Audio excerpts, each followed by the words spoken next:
আজকে আপনাদের সাথে শেয়ার করব কোনো রকম পুর তৈরি করার ঝামেলা ছাড়াই মজাদার একটা নাস্তা রেসিপি। খুবই সহজ রেসিপিতে আজকের এই নাস্তাটি আপনাদের সাথে শেয়ার করার চেষ্টা করব। খুব ইজিলি আপনারা এই নাস্তাটি তৈরি করে নিতে পারেন। তৈরি করে নেওয়া যতটা না ইজি, খেতে কিন্তু তার থেকেও দুর্দান্ত স্বাদের হয়।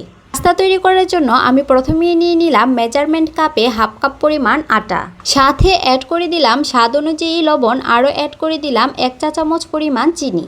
সবশেষে এখানে আমি অ্যাড করে দিলাম 1 চা চামচ পরিমাণ ইস্ট। এবারে শুকনো উপকরণগুলোকে খুব ভালোভাবে একসাথে মিশিয়ে নিব। আমি কাজটা একটা চামচের সাহায্যে করে নিয়েছি।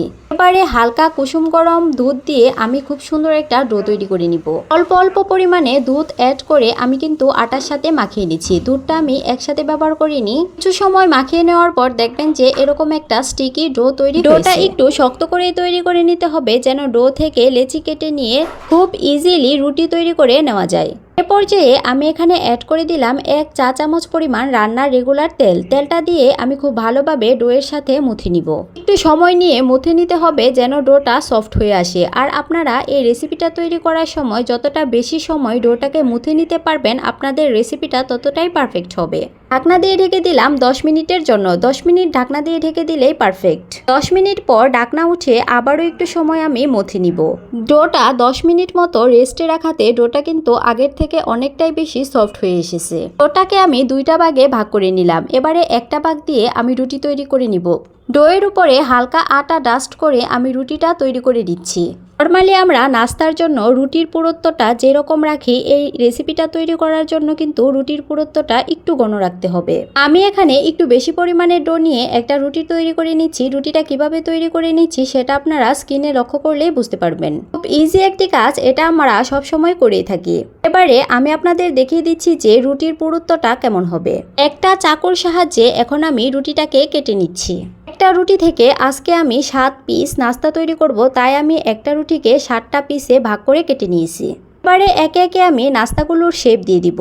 একটা পাশ থেকে নাস্তাগুলোকে আমি হোল্ড করে নিচ্ছি, আর অপর পাশে অল্প পরিমাণে পানি ব্রাশ করে দিয়ে সিল করে দিব।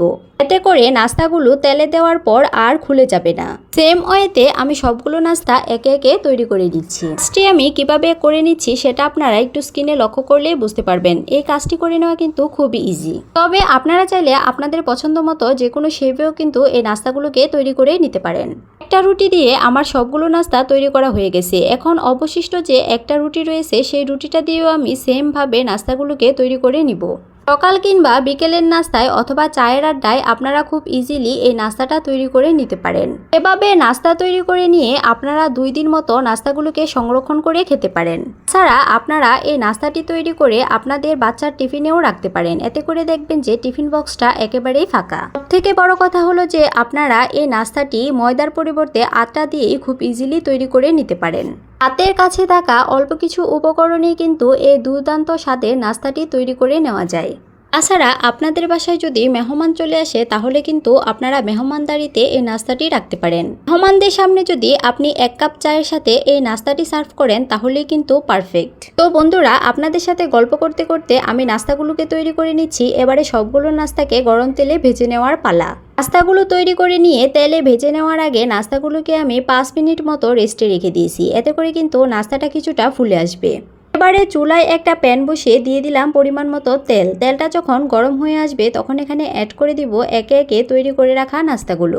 অবশ্যই এই নাস্তাগুলোকে ডুবো তেলে ভেজে নিতে হবে। নাস্তাগুলোকে আমি হালকা আঁচে ডুবো তেলে ভেজে নিচ্ছি। এতে করে নাস্তাগুলো পারফেক্টলি কুক হয়ে আসবে। মাঝে মাঝে আমি একটা কাঁটা চামচের সাহায্যে উল্টে পাল্টে দিচ্ছি। যখন নাস্তার দুইটা পাশই খুব সুন্দর একটা কালার চলে আসবে, অর্থাৎ নাস্তাটা টোটালি কুক হয়ে আসবে, তখন আমি নাস্তাগুলোকে উঠিয়ে নিচ্ছি। এখন আমি আপনাদেরকে সার্ভ করে দেখাচ্ছি যে নাস্তাগুলো দেখতে কতটা কিউট হয়েছে। এই নাস্তাটা খাওয়ার জন্য কোনো রকমের আলাদা আইটেমের প্রয়োজন নেই। এই নাস্তাটা কিন্তু শুধুই খেয়ে নেওয়া যায়। তবে আমি আজকে নাস্তাগুলোকে টমেটো সসের সাথে পরিবেশন করছি, এতে করে খেতে আরও একটু ভালো লাগবে। বন্ধুরা, সবাইকে অনেক অনেক ধন্যবাদ ভিডিওটি সম্পূর্ণ দেখার জন্য। সবাই ভালো থাকবেন, সুস্থ থাকবেন।